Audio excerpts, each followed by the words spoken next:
آپ غور کریں، میں تبھی تو ہمیشہ کہا کرتا ہوں، آپ بہت ساری ہماری امت کی ایک کمزوری یہ ہے، آج ہم رسمی تقریروں کے پیچھے چلا کرتے ہیں اور رسمی تقریریں سنا کرتے ہیں۔ میں بڑی ذمہ داری سے کہتا ہوں، اپنے ہر اس مبلغ سے، اپنے ہر اس مقرر سے، اپنے ہر اس نقیب سے، اپنے ہر اس شاعر سے، ارے جب بھی کسی اسٹیج پہ کھڑے ہو تو کبھی بھی اس اسٹیج کو جو ہے غیر ذمہ دار نہ سمجھا کرو، بلکہ حساس اسٹیج ہوا کرتے ہیں، اور یہاں سے جو پیغام جانا چاہیے وہ پوری امت رسول کے لیے ایک دلیل و سند ہو جانا چاہیے، اور بڑی ذمہ داری سے گفتگو کرنی۔ حال کیا ہے؟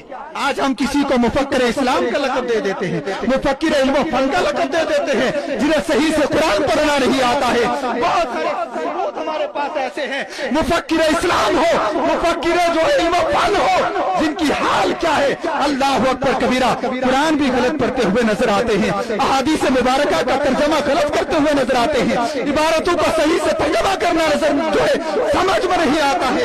ارے کب تک اس امت کے شرازے کو بکھارتے ہوئے نظر آتے ہیں؟ کیا بات، کیا کو اب غور کریں، آدم سے عیسیٰ تک ہر نبی نے مصطفیٰ کا میلاد منایا ہے، بولے سبحان اللہ۔ لیکن ایک بات میں آپ کو بتا دوں، حضرت عیسیٰ علیہ الصلوۃ والتسلیم اس دنیا سے جو اللہ تبارک و تعالیٰ نے جب انہیں اپنی بارگاہ میں بلا لیا، اب عیسیٰ علیہ السلام کے تقریباً 575 اور ایک روایت میں 550 سال کے بعد اللہ نے اپنے حبیب آدم صلی اللہ تعالیٰ علیہ وسلم کو اس خاکدان گیتی پہ مبعوث فرمایا، بولے سبحان اللہ۔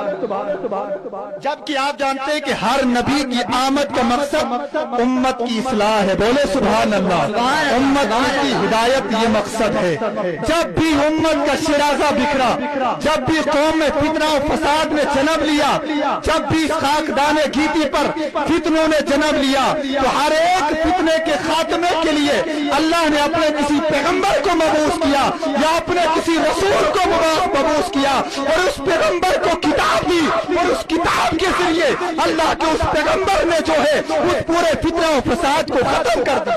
بے شک سبحان اللہ۔ کیا کو 500 سال کے بعد، عیسیٰ علیہ السلام کے 550 سال کے بعد اللہ نے اپنے حبیب کو اس دنیا میں مبعوث فرمایا، بولے سبحان اللہ۔ سبحان اللہ۔ 500 سال پہلے جب عیسیٰ جا رہے تھے تو جاتے جاتے کہا تھا مبشرم برسول یاتی من بعدی اسمہ احمد، بولے سبحان اللہ۔ ارے دنیا سبحان اللہ۔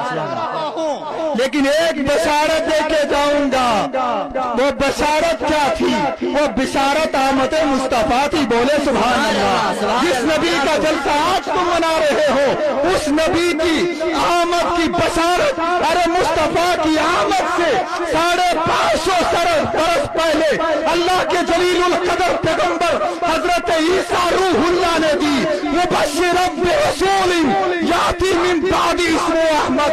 دنیا والے ایک ایسے رسول کی بشارت دے کے جا رہا ہوں، میں چلا جاؤں گا اور وہ میرے بعد آئیں گے، جب وہ آئیں گے تو پوری دنیا پہ ان کا قبضہ ہو جائے گا۔ سبحان اللہ، سبحان اللہ۔ اور قبضہ کیا تھا؟ جب آگے تو آمنہ کے گھر میں جبریل آمین حاضر ہو گئے، اللہ اکبر کبیرہ۔ تو جبریل جو ہے آمنہ کے گھر کے آنگن پر جو ہے فرشتے کیا رہے ہیں، بخن بخن، ارے قبیضہ محمد صلی اللہ تعالیٰ علیہ وسلم علی سائر الارض، ارے دنیا والے تمہیں بشارت ہو، محمد کا قبضہ پورے سارے جہاں پہ ہوگا۔ سبحان اللہ۔ نعرہ تکبیر، نعرہ رسالت، سرکار کی آمد، دلدار کی آمد، ہم غلام مولانا علی نوری صاحب۔ یہاں تک آپ کو بات سمجھ میں آ گئی کہ نہیں آ گئی؟ بولے سبحان اللہ۔ اللہ کرے کہ آپ کو میری بات سمجھ میں آ جائے۔ اب دیکھیے اللہ کے رسول صلی اللہ تعالیٰ علیہ وسلم اس دنیا میں تشریف لائے۔